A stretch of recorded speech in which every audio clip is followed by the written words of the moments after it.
Yeah, so this is part 2, follow-up to my video exposing the coward Mike Fordham. Again, fake name. Cowards use fake names, just like they have faceless profiles. Actually, his isn't faceless. He admires me so much, he has my face as his profile. That's a second loser on YouTube that likes my face so much they make it their own. You guys just wish you looked like this. But at any rate, Mike Fordham is a special kind of spineless, to a level that most people never stoop to. Mike Fordham loves to attack women, namely my wife, who again, as I've stated, has never gotten involved in the controversy, even the attacks on our channel. The only time she ever felt the need to respond was when Chris decided that she is now my wife's spokesman and can comment on our marriage. My wife had to come in there and shut her up because she likes to stick her nose where it doesn't belong. So my wife wanted to be the one to deal with that. But Mike Fordham is on a special level of cowardice because he likes to just attack women. Women like my wife who have never even said anything to him or done anything to him. The reason people like that, I won't say men, because men don't attack women. There are males who attack women. Mike Fordham is a male who attacks women. He's no man. There's nothing manly about him. So he has been mocking my wife, insulting my wife for months, implying that my wife would wear a 6X t-shirt, calling my wife an airhead, changing her name from Shaughnessy to Shaw is Nasty. So I've just kind of extended the offer to Mike to tell us to our face why my wife's nasty. I'd like to hear his explanation for that. And obviously it had better be a good one.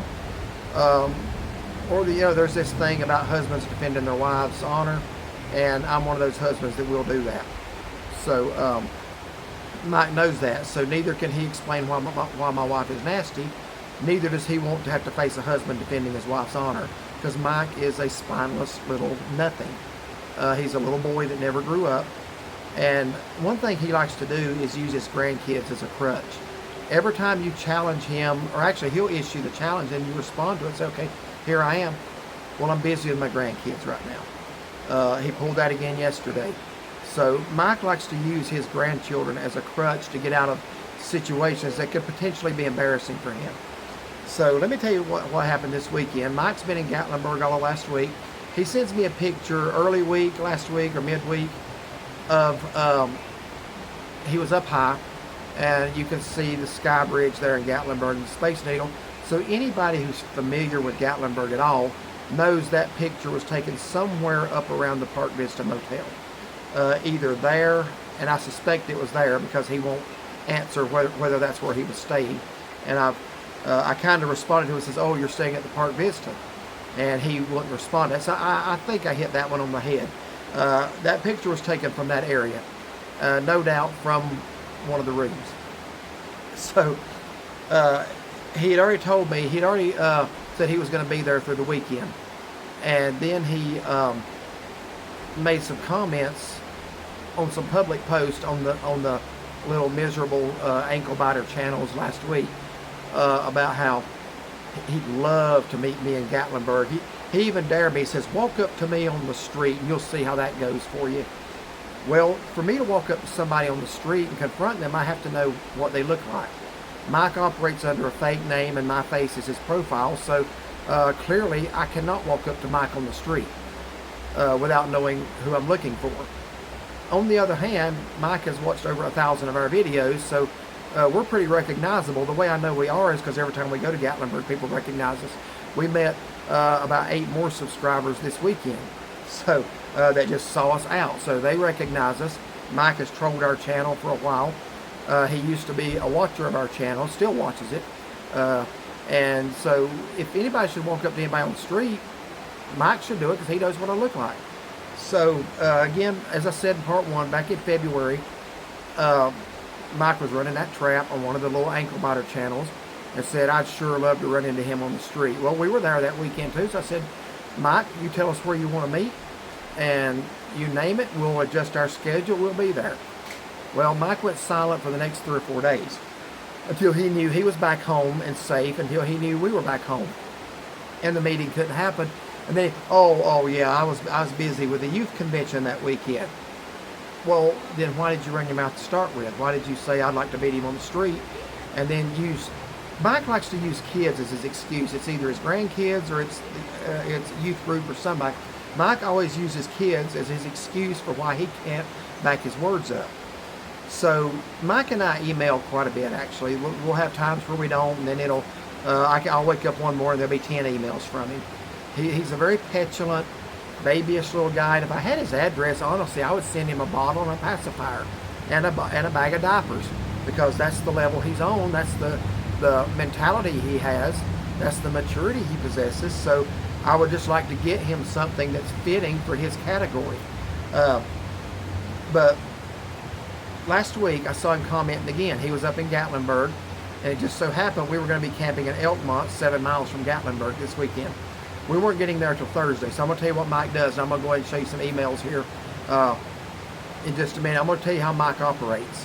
It's hilarious, it's funny, but it needs to go in a video. It just does. I refrain from posting this stuff a lot. You said, well, you've made a lot of response videos, and there's a lot of things I haven't responded to. The things I have responded to are just a small sample of the things I could respond to. People say, why don't you just ignore it? Well, for the most part I do, but once in a while something special comes along. So this is special. So he issued his second challenge. The first one was in February, or late January, whenever the big snowstorm hit. I think it was like January 30th, and then like through the 1st and 2nd, so it was right along that time. Mike supposedly was at the Accelerant Youth Conference up there, which is affiliated with the Pentecostal Holiness denomination.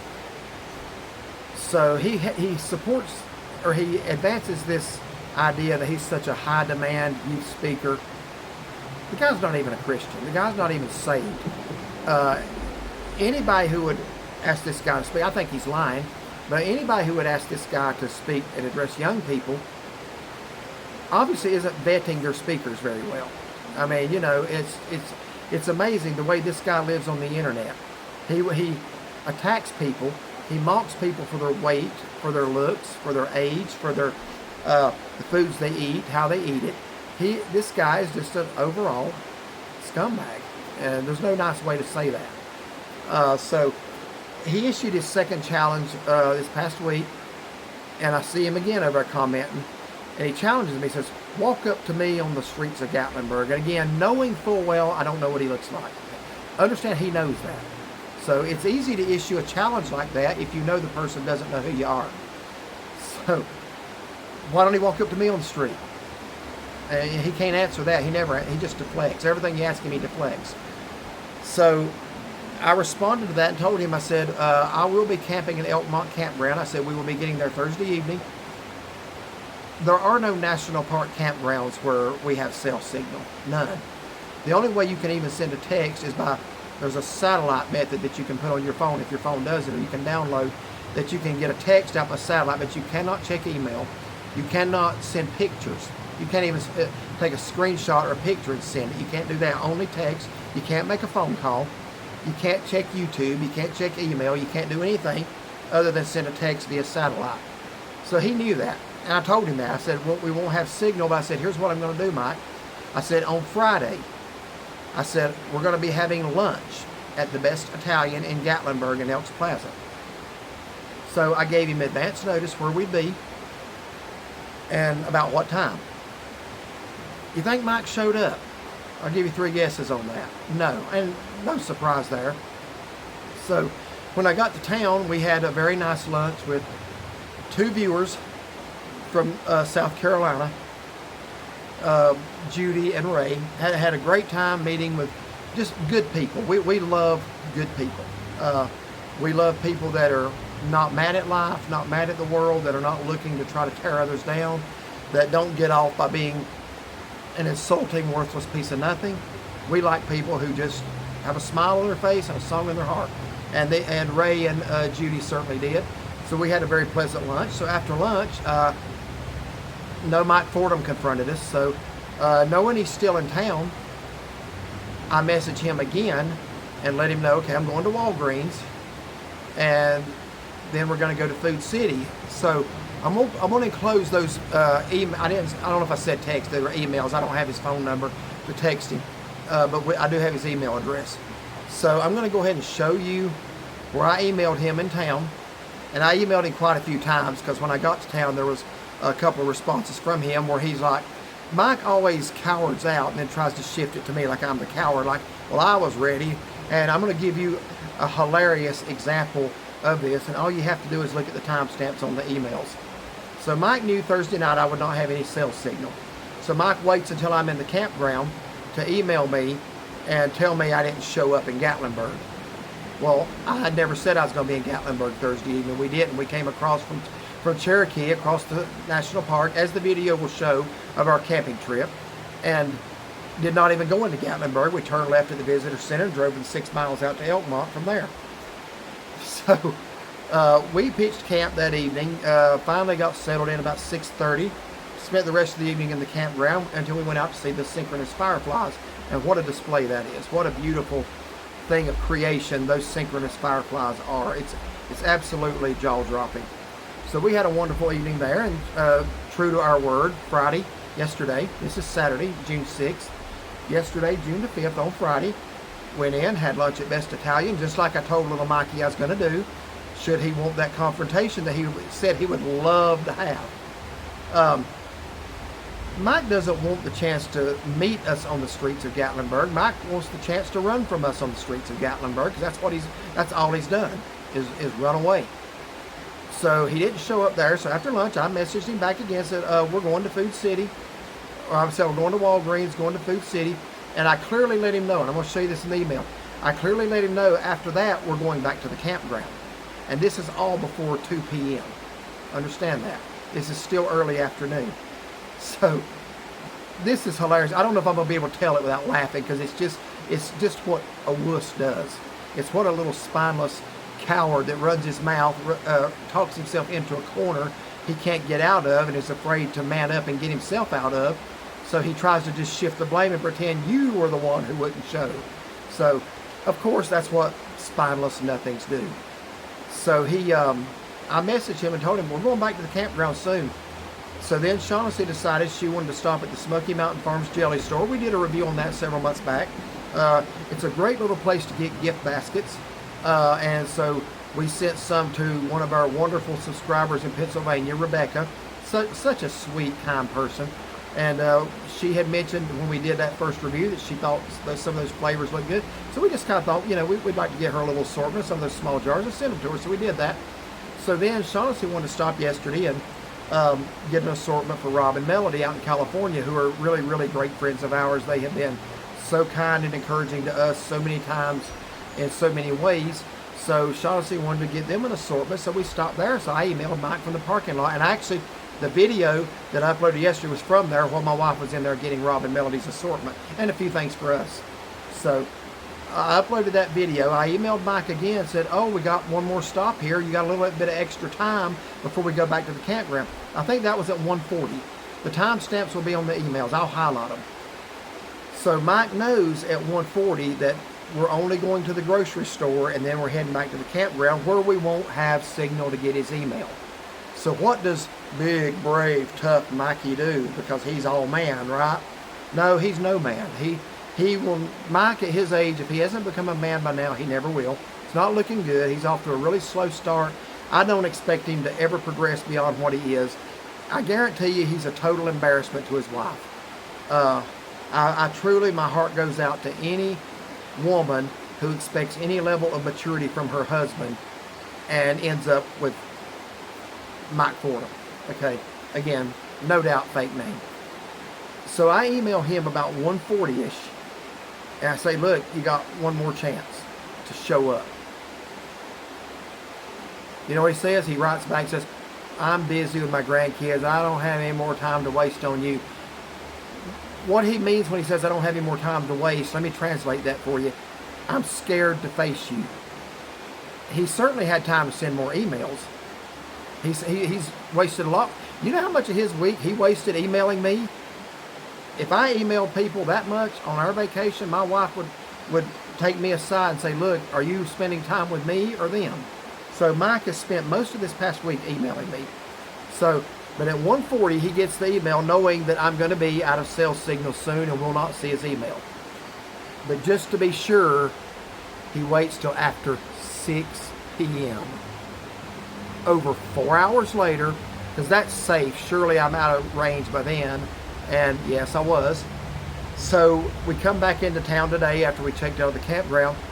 And I've got an email from Mike at I think 6:05 p.m. 4 hours after I told him I'm getting ready to go back to the campground, show up or shut up. So I get this email.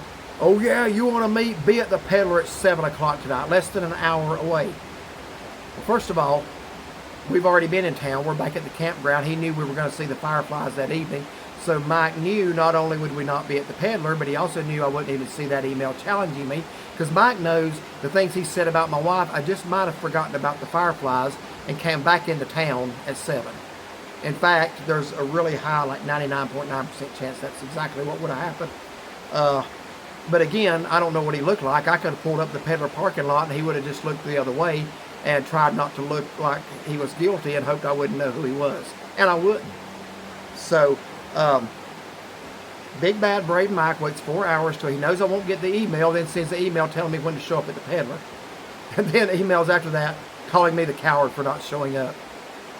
You can't make this stuff up, and I know nobody would believe what I'm telling you, except I'm going to put the emails in here. This is the game that the little, spineless, fearful, timid, trembling, little, I'll never be a man, I just sit behind a keyboard and attack women under a fake name of Mike Fordham while I proclaim that I'm a nationally known youth speaker and I get conferences all over the various states and I speak to young people and they're just flocking to the Lord by the millions. First of all, this guy is so doctrinally unsound, it's pathetic. He believes in the doctrine of the universal fatherhood of God, an absolute false doctrine. The Bible nowhere teaches everyone is a child of God. The Bible teaches that we become children of God by faith, by the new birth. Why do we need the new birth if everybody's a child of God already? You don't. Okay, you have to be born into the family of God, and you are adopted as a child of God when you repent and place your faith in Christ. The Bible's clear about that. Jesus said in John 8:44 to the Pharisees, he didn't say we're all children of God here. He says you're of your father the devil. And why did he say that? Because they were liars. Mike Fordham's a liar. Mike Fordham is of his father the devil. He is not a child of God. Mike Fordham's life is nothing that resembles that of a child of God. The Bible says if any man be in Christ, 2 Corinthians 5:17, he is a new creature. Old things are passed away. Behold, all things are become new. Mike Fordham is still walking in sin. He is a liar. He is a coward. He is an attacker of women. His heart is filled with hatred and contempt for people who have good YouTube channels. And the only YouTube channels he actually participates in a positive way are the channels who also are set up and run by people like that. The Frog King Toms, the High Lemons, the Yank My Woo in the South, the Yank One in the Mouth. And all of these are faceless cowards, except Tom has put his face in 2 videos that I know of. All of these people are cowards behind a keyboard. Most of them never show you who they are. Most of them will not reveal their face and will not ever let you hear their voices even, because they're scared little rabbits. And all they do is sit and launch attacks from the safety of their keyboard. So Mike Fordham has had 2 chances now, and I will say that you have to be really scared and really spineless to attack a woman, then challenge her husband, and not even send the emails challenging him until you know he won't see them till the next day and it's too late. So I'm going to go ahead and close the emails at the end of this. So I'm just going to lay this out there and show what this guy really is. So here are the emails.